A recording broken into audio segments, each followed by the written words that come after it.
Las primeras citas siempre tienen algo de misterio.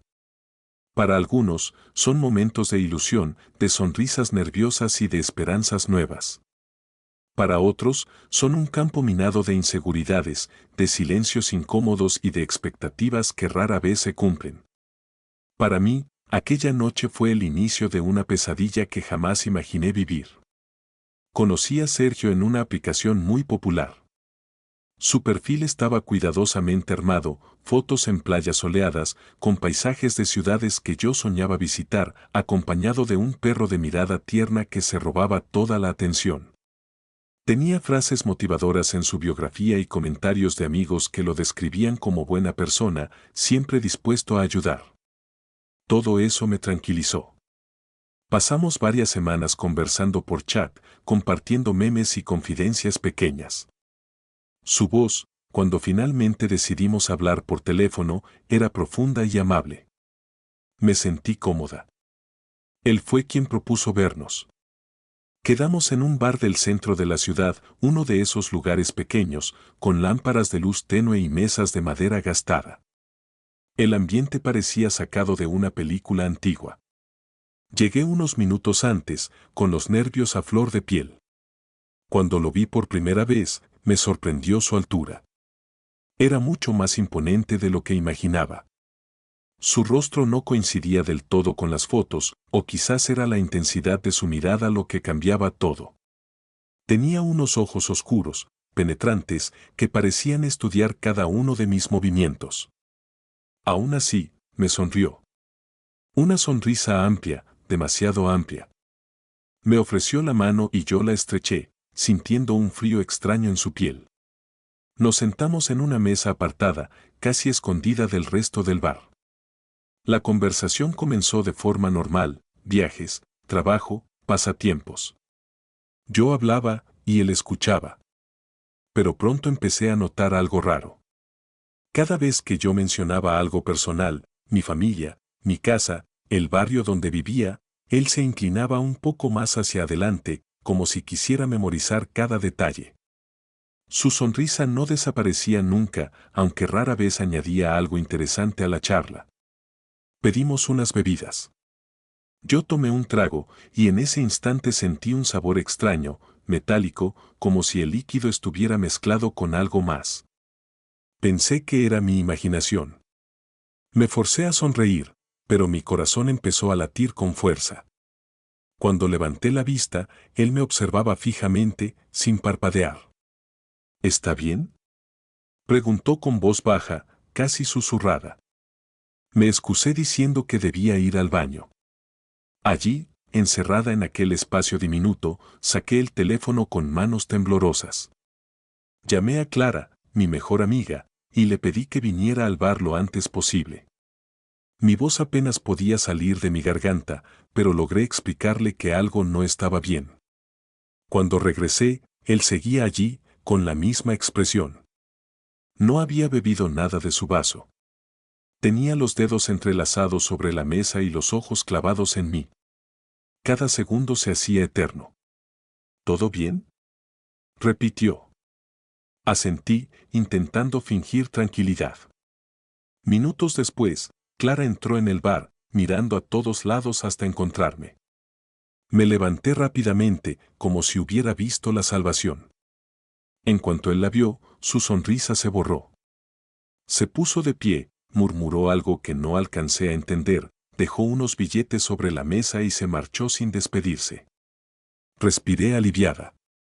Creí que la pesadilla había terminado.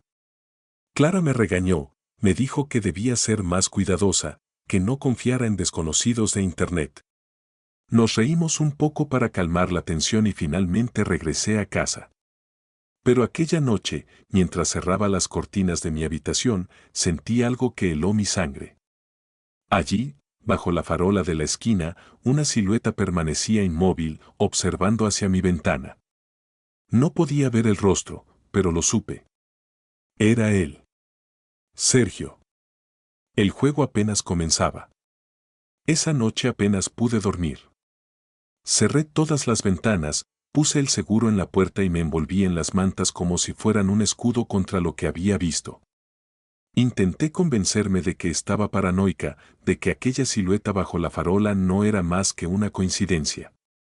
Tal vez un vecino, un transeúnte, alguien que simplemente estaba allí en el momento equivocado. Pero en el fondo de mi mente sabía que no era así. A las 3 de la madrugada, el sonido de mi teléfono rompió el silencio de la habitación. Contesté con la voz temblorosa, sin siquiera mirar la pantalla. Al otro lado no hubo palabras, solo una respiración pesada, lenta, tan marcada que parecía resonar dentro de mi cabeza. Sentí que mi corazón se detenía. ¿Sergio? Pregunté casi en un susurro. El silencio se mantuvo unos segundos más, y entonces, con una calma perturbadora, llegó una frase. Sabes que no deberías haberme dejado solo en el bar. Colgué de inmediato, con las manos frías y el cuerpo paralizado. No tardé en recibir otra llamada, y luego otra, hasta que puse el teléfono en silencio. El miedo se transformó en un peso insoportable en mi pecho. A la mañana siguiente, intenté fingir normalidad. Fui al trabajo, hablé con mis compañeros, me repetí a mí misma que quizás exageraba. Pero al revisar mi teléfono durante la pausa del almuerzo, vi más de 20 llamadas perdidas, todas de un número desconocido. Y en mi buzón de voz, una grabación, su risa. Una risa prolongada, grave, que terminaba en un suspiro. Esa misma tarde fui a la comisaría. El agente que me atendió parecía escéptico. Escuchó la grabación, me hizo varias preguntas sobre cómo lo había conocido y tomó nota. Pero al final, solo me dijo que cambiara mis rutinas, que evitara verlo y que, si algo pasaba, los llamara de inmediato. No había pruebas suficientes para actuar.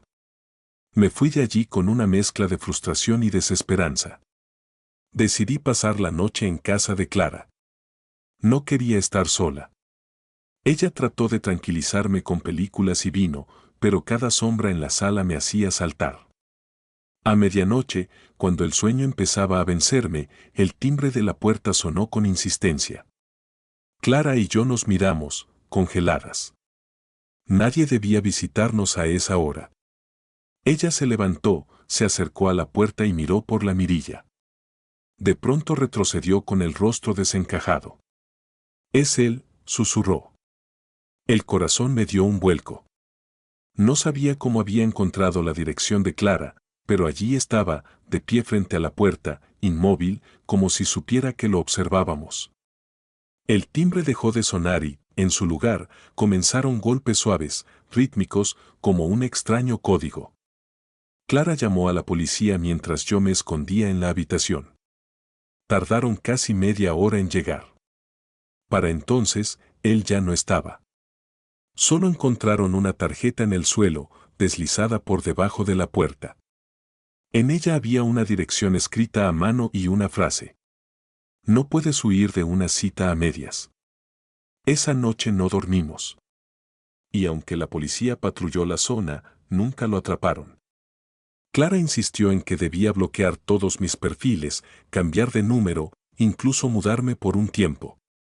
Lo hice todo, pero el miedo no desaparecía. Durante los siguientes días, las llamadas cesaron y comencé a creer que tal vez se había aburrido, que finalmente había desistido. Incluso me atreví a volver a mi apartamento. Me esforcé en retomar mi vida, pero el alivio duró poco.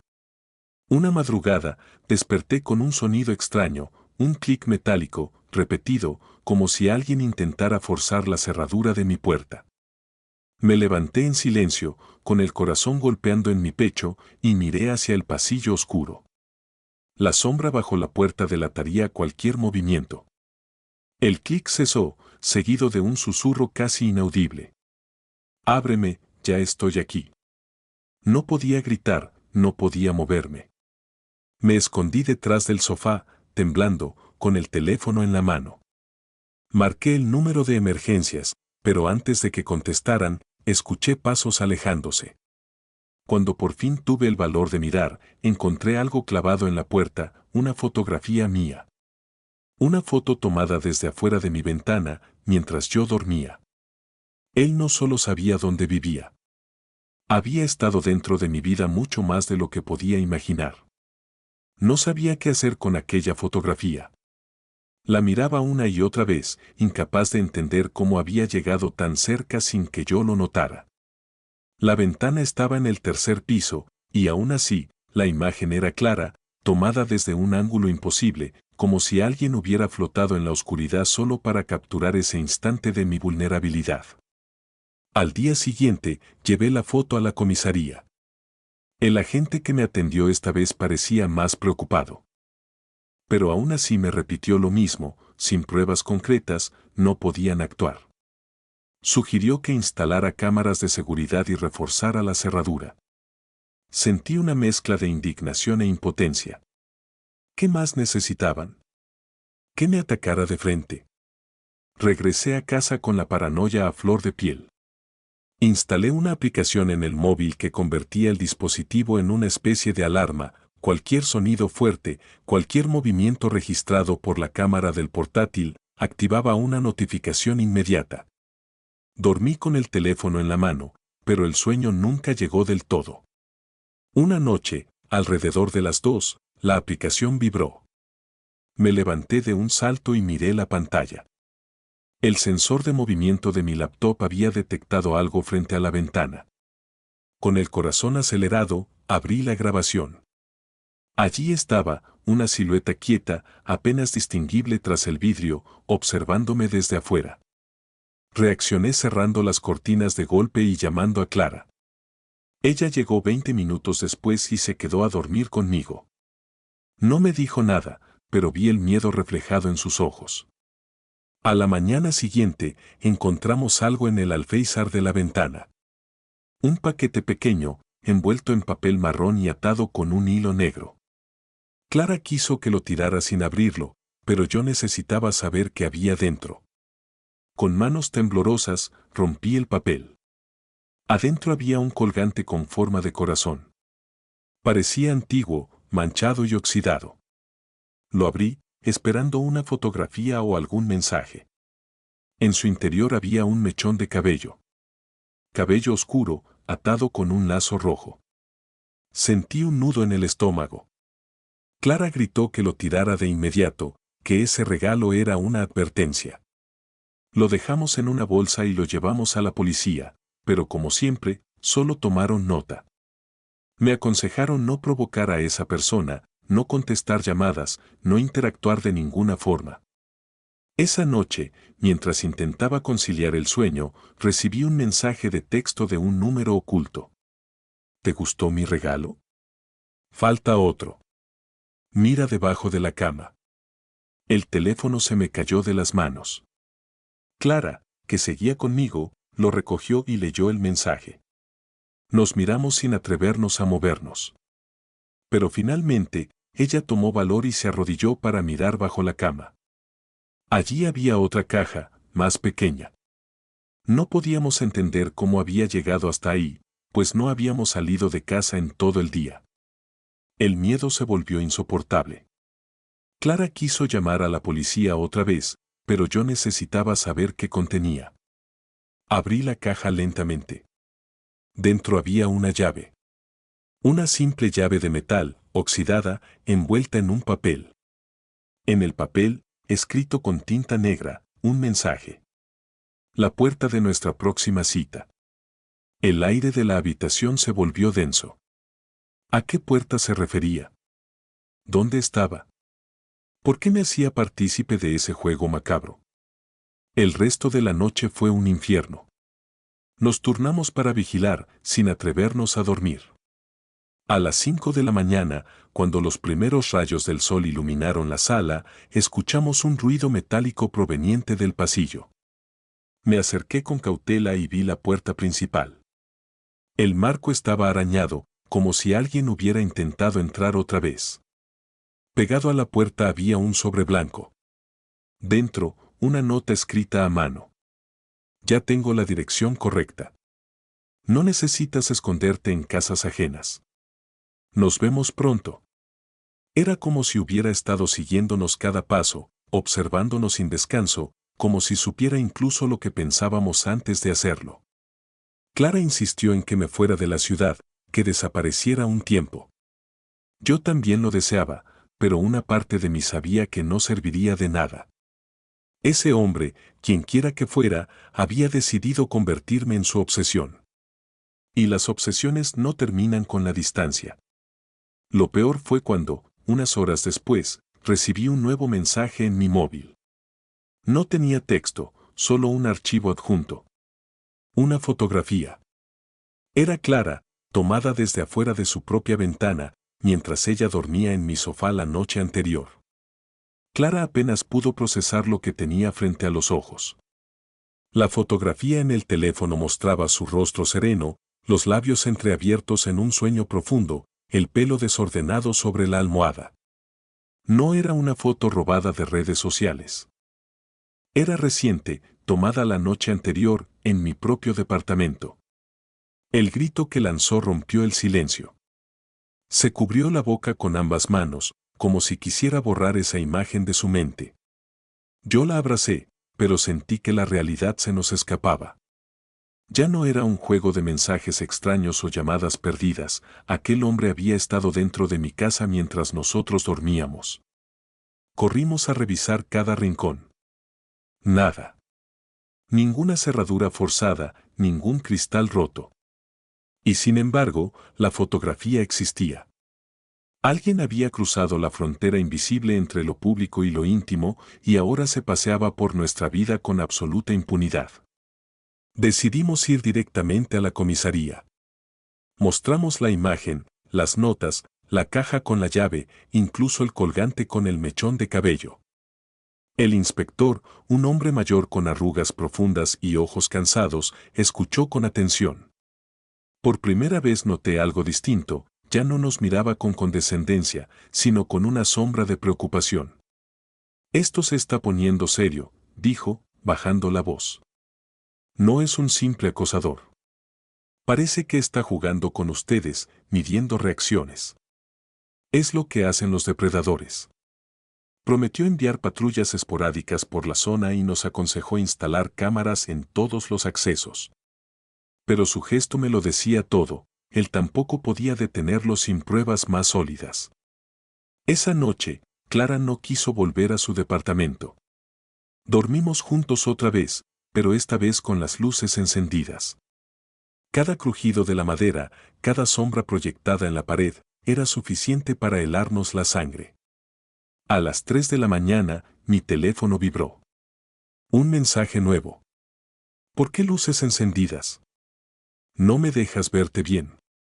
El móvil se me resbaló de las manos. Clara lo leyó y empezó a temblar. Abrí las cortinas de golpe y observé la calle desierta. No había nadie, ni un auto, ni un peatón. Pero yo sabía que estaba ahí, en algún punto oscuro, observando cada movimiento. Minutos después, llegó otro mensaje, una fotografía borrosa, tomada desde afuera. Clara y yo aparecíamos sentados en el sofá, abrazados, mirando hacia la ventana. Esa imagen había sido capturada hacía apenas segundos. No sé cuánto tiempo pasamos paralizados, esperando un ruido, una señal. Nada ocurrió. El silencio fue todavía más perturbador que la amenaza. Al amanecer, Clara decidió regresar a su piso para recoger algunas cosas. No quería dejar sus documentos ni pertenencias allí. La acompañé, por supuesto. Todo parecía normal hasta que entramos a su habitación. Sobre la cama había algo extendido cuidadosamente, un vestido negro, uno de sus favoritos, que ella no había dejado allí. En el cuello del vestido, prendido con un alfiler, había otro mensaje escrito a mano. Lo usarás en nuestra cita final. Clara rompió a llorar. Yo arranqué el papel con furia, pero al hacerlo noté algo peor. El vestido estaba impregnado con un aroma fuerte, desconocido. No era perfume, ni detergente. Era metálico, penetrante, olor a óxido. O quizá, pensé con un escalofrío, a sangre seca. De regreso a mi apartamento, algo dentro de mí cambió. La sensación de impotencia se transformó en una rabia ciega. Si ese hombre quería jugar, yo también podía jugar. Empecé a investigar por mi cuenta, revisé cámaras públicas de la calle, pedí a vecinos si habían visto algo, incluso publiqué en foros locales preguntando si alguien más había sufrido acosos similares. Las respuestas no tardaron en llegar. Una mujer, bajo un seudónimo, me escribió un mensaje privado. Decía que había recibido cajas con llaves idénticas a la mía hace un año, junto con mechones de cabello. Contaba que la policía nunca encontró nada, porque ella desapareció de la ciudad antes de que pudiera ocurrir lo peor. Al leer su testimonio, sentí que las piezas encajaban. No éramos los primeros. Clara y yo habíamos sido elegidos de manera deliberada. Esa noche, cuando ya pensaba que no podría sorprendernos más, recibí una llamada de un número privado. Contesté con la voz temblorosa. ¿Quién eres?, pregunté. Del otro lado, un silencio largo, húmedo. Y luego, una respiración pesada, lenta, como si alguien disfrutara del momento. Finalmente, una voz grave, distorsionada. Soy quien decide cuándo acaba la cita. El teléfono se cortó. Corrí al pasillo para asegurarme de que la puerta estuviera cerrada con llave. Pero allí, pegado al marco, descubrí algo que no estaba antes, una marca en forma de cruz, dibujada con pintura roja. Clara salió detrás de mí y se quedó petrificada al verla. Yo acerqué la mano y comprobé que la pintura estaba fresca. Eso significaba solo una cosa, había estado allí minutos antes. Las horas siguientes se convirtieron en una espera insoportable. Clara apenas podía hablar, sus ojos permanecían fijos en aquella cruz roja pintada en la puerta, como si fuera un sello de condena. Yo intentaba mantener la calma, pero dentro de mí crecía la certeza de que todo estaba llegando a un punto sin retorno. Lo primero que hice fue llamar nuevamente al inspector. Le conté lo de la cruz y le envié fotografías. Su respuesta fue seca, burocrática: mantengan la calma. Puede tratarse de una broma pesada. Una patrulla pasará a revisar. Pero yo ya no creía en coincidencias ni en bromas. Cada gesto, cada detalle de nuestro acosador estaba cuidadosamente planeado. Esa noche, contra toda lógica, Clara insistió en regresar a su departamento. No soportaba la sensación de ser huésped en mi casa, de vivir bajo la mirada invisible de alguien. Discutimos largo rato hasta que accedí a acompañarla, convencido de que sería peor dejarla sola. Al llegar, lo primero que notamos fue el olor. Un hedor penetrante, dulzón, como de carne podrida, impregnaba el pasillo. Clara me tomó del brazo con fuerza. La puerta de su piso estaba entreabierta. Entramos despacio, conteniendo la respiración. El salón parecía en orden, pero al avanzar descubrimos algo sobre la mesa, una caja de cartón sellada con cinta adhesiva. No llevaba remitente. En la parte superior, una frase escrita con marcador negro. Para que confíes en mí. Con manos temblorosas abrí la caja. Dentro había una bolsa transparente que contenía algo que parecía piel humana, arrugada, reseca. El olor era insoportable. Clara gritó y salió corriendo hacia el baño. Yo apenas logré cerrar la caja, con la mente a punto de estallar. En ese instante mi teléfono sonó. Número privado otra vez. Contesté. La misma respiración densa, y luego la voz ronca. No era necesario que lo abrieras tan rápido. Quería que lo hicieran juntos, tranquilos. Me quedé helado. ¿Dónde estás?, pregunté con furia. La risa que siguió fue gutural, prolongada, como si disfrutara mi desesperación. Estoy donde quieras que esté. Siempre lo estuve. Y ahora quiero que vengas a mí. El silencio posterior me dejó sordo. Clara salió del baño, pálida como un fantasma. La abracé, pero ambos sabíamos que aquello era solo el comienzo de un juego mucho más cruel. Esa misma madrugada recibí un correo electrónico desde una dirección anónima. Contenía un mapa con un punto marcado en las afueras de la ciudad, una carretera secundaria, poco transitada, rodeada de campos y viejas fábricas abandonadas. Abajo, una nota breve. Nuestra cita será aquí. Solo tú. Si vienes con alguien, Clara morirá. Sentí un escalofrío recorrerme la columna. No era una opción ignorarlo. Sabía que el acosador tenía acceso a todo, podía entrar en nuestras casas, acercarse sin ser visto, observarnos incluso mientras dormíamos. Si decía que Clara moriría, era porque realmente podía hacerlo. Pasé el resto de la noche planeando. No podía confiar en la policía, ya lo había intentado antes y todo resultó inútil. Decidí llevar mi propio control, tomé un cuchillo de cocina, guardé mi teléfono con la batería al máximo y anoté la ubicación en un papel por si algo me ocurría. Al amanecer, Clara se despertó sobresaltada y me encontró preparándome. ¿Vas a ir, verdad?, preguntó con lágrimas en los ojos. No supe mentirle. Es la única forma de detener esto. Ella me abrazó como si fuera la última vez. Y en su mirada vi reflejado todo el miedo que yo también sentía. Horas después, cuando el sol comenzaba a caer y la carretera estaba casi vacía, conduje hasta el punto marcado en el mapa. El camino era estrecho, bordeado de árboles retorcidos que proyectaban sombras inquietantes. A lo lejos, una antigua nave industrial abandonada se recortaba contra el cielo rojizo. Me detuve frente a la entrada oxidada. No había señales de vida, pero la atmósfera era tan densa que cada paso retumbaba como un eco. El viento silbaba a través de los huecos de las ventanas rotas.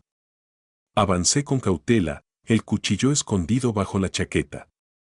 Dentro, el suelo estaba cubierto de polvo y escombros.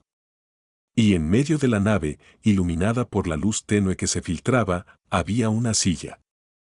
Sobre ella, un pequeño sobre blanco. Me acerqué lentamente, el corazón latiendo desbocado. El sobre estaba dirigido a mí, con mi nombre escrito en letras grandes. Lo abrí y encontré una sola hoja. No sigas buscándome. No hoy. No aquí. Mira detrás de ti. Giré de inmediato, con el cuchillo en alto. Y lo vi. Una figura alta, cubierta con una máscara blanca sin facciones, me observaba desde la penumbra. No hizo movimiento alguno, solo permaneció allí, inmóvil, como una sombra viva. El pánico me paralizó. Quise gritar, pero no salió sonido alguno de mi garganta. La figura inclinó la cabeza levemente, como estudiando mis reacciones, y luego levantó un objeto que brillaba bajo la luz. Era el teléfono de Clara. El corazón me golpeaba en el pecho como un tambor de guerra.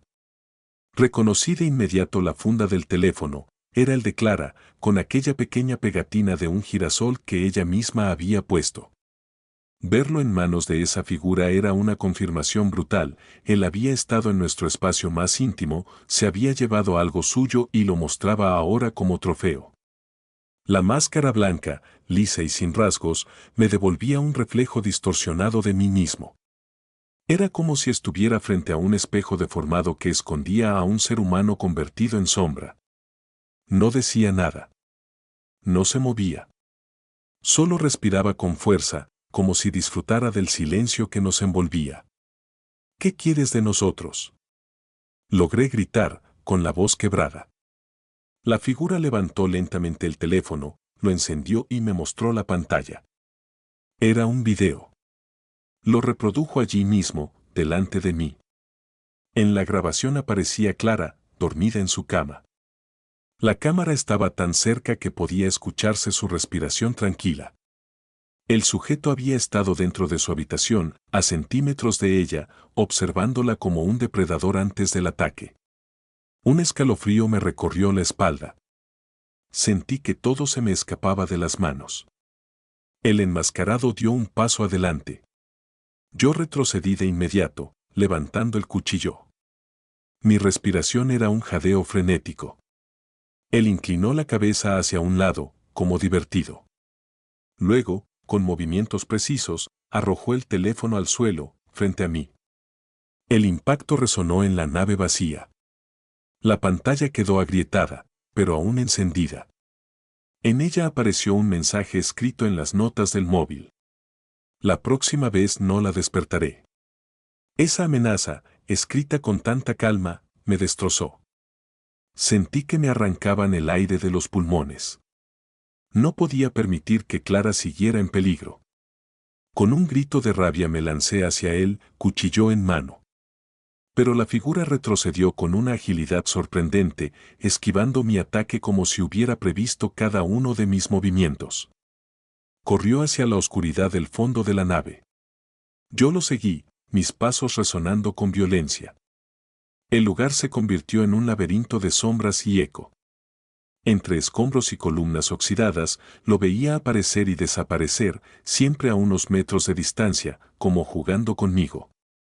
Mis gritos se mezclaban con mi propia desesperación. De pronto, la figura se detuvo. Yo también. Nos separaban apenas unos 5 metros.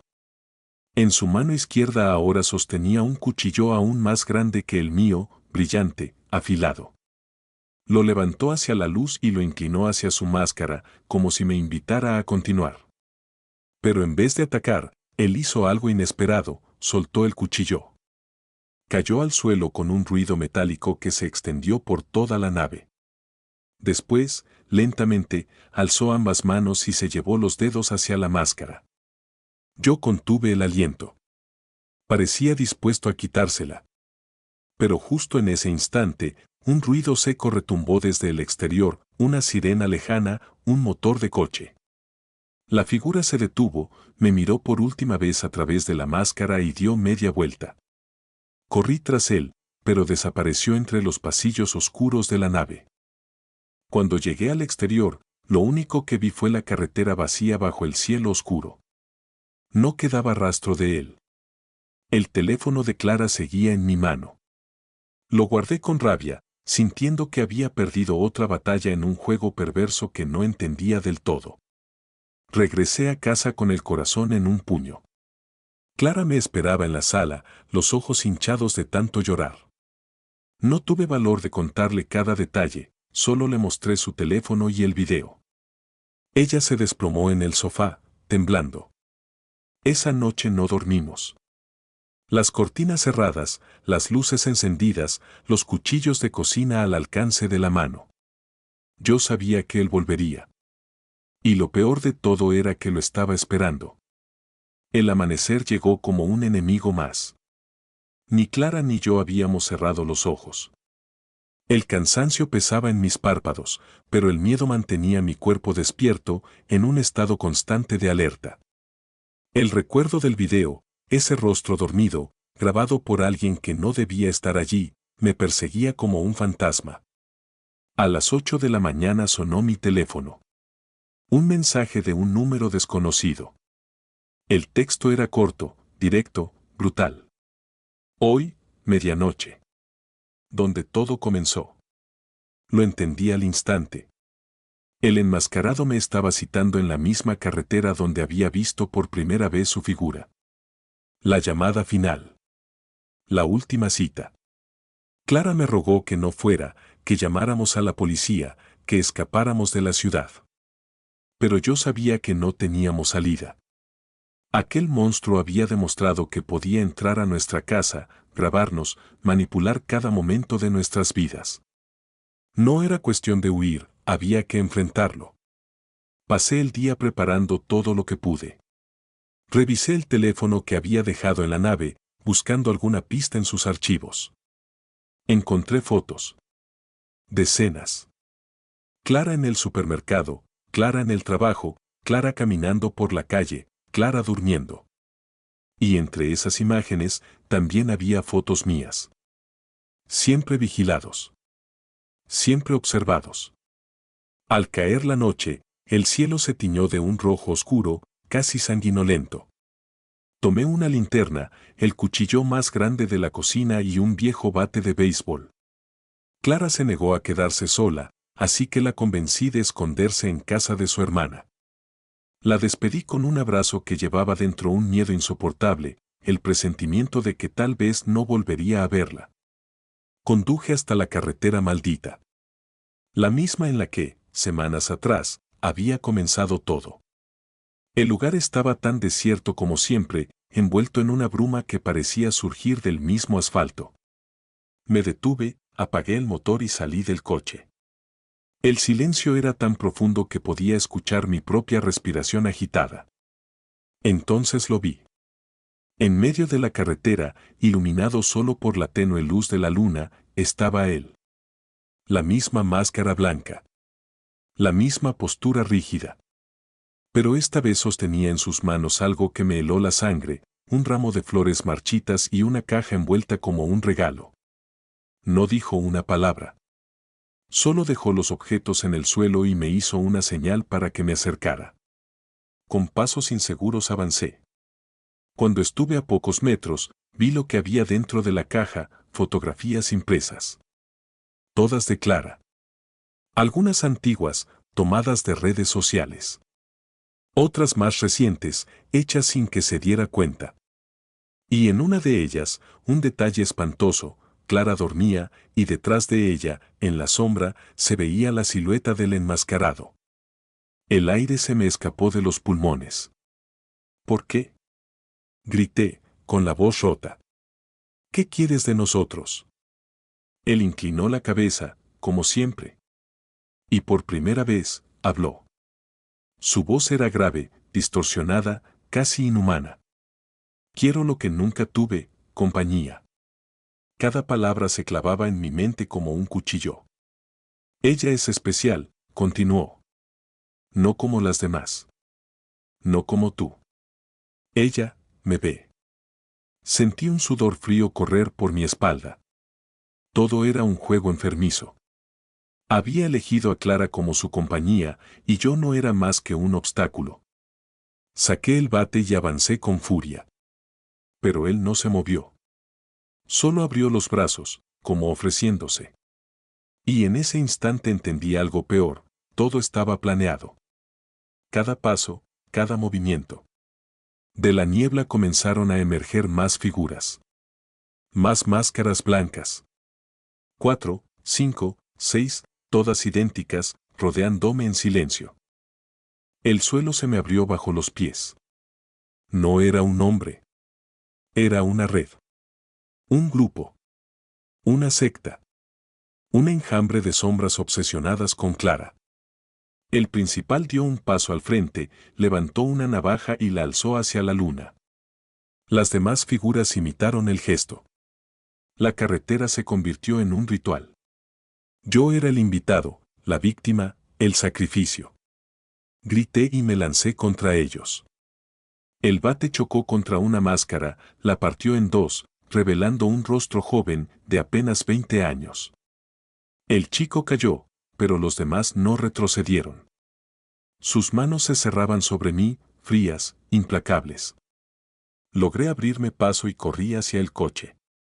Encendí el motor con las manos temblorosas, aceleré sin mirar atrás, sintiendo los golpes de sus palmas en la carrocería. La carretera se llenó de sombras persiguiéndome, pero la velocidad me permitió escapar. Llegué a la ciudad destrozado, con el corazón al borde de estallar. No sabía cuánto tiempo tenía antes de que volvieran, ni cuántos más formaban parte de ese culto. Solo sabía una cosa: esto no había terminado. Clara seguía siendo su objetivo. Y tarde o temprano, volverían por ella. Pasaron días.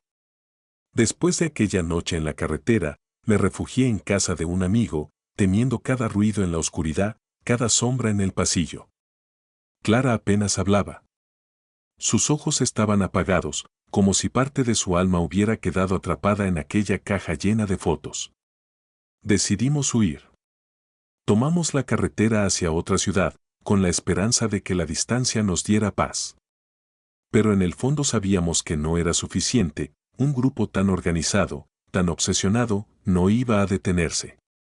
La primera señal llegó en un motel barato donde paramos a descansar. Al abrir el cajón de la mesilla, junto a la Biblia de siempre, encontramos un sobre. Dentro había una sola fotografía: Clara entrando en el baño de aquel mismo motel, hacía apenas unos minutos.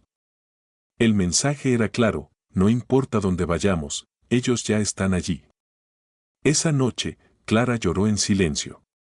Yo fingí dormir, pero escuché cada sollozo. Sentí como la culpa me devoraba por haberla arrastrado a esta pesadilla. Al amanecer, encendí el portátil y busqué más sobre aquella red de enmascarados. Encontré foros ocultos, páginas abandonadas en la web profunda. Allí se hablaba de un culto llamado Los Espectadores. Su obsesión era simple y aterradora: vigilar. Ellos creían que mirar fijamente a alguien, registrar cada momento de su vida, era la forma de apropiarse de su alma. Clara había sido elegida como la musa. Yo era apenas un espectador accidental, un intruso que debía desaparecer.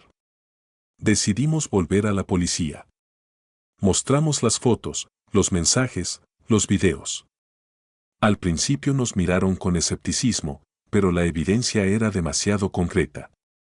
Una patrulla fue enviada a la carretera donde todo comenzó. No encontraron nada, salvo restos de máscaras rotas y huellas que desaparecían en la tierra mojada. La policía nos asignó vigilancia. 2 agentes custodiaban la entrada del edificio donde nos escondíamos. Por primera vez en semanas, me sentí protegido.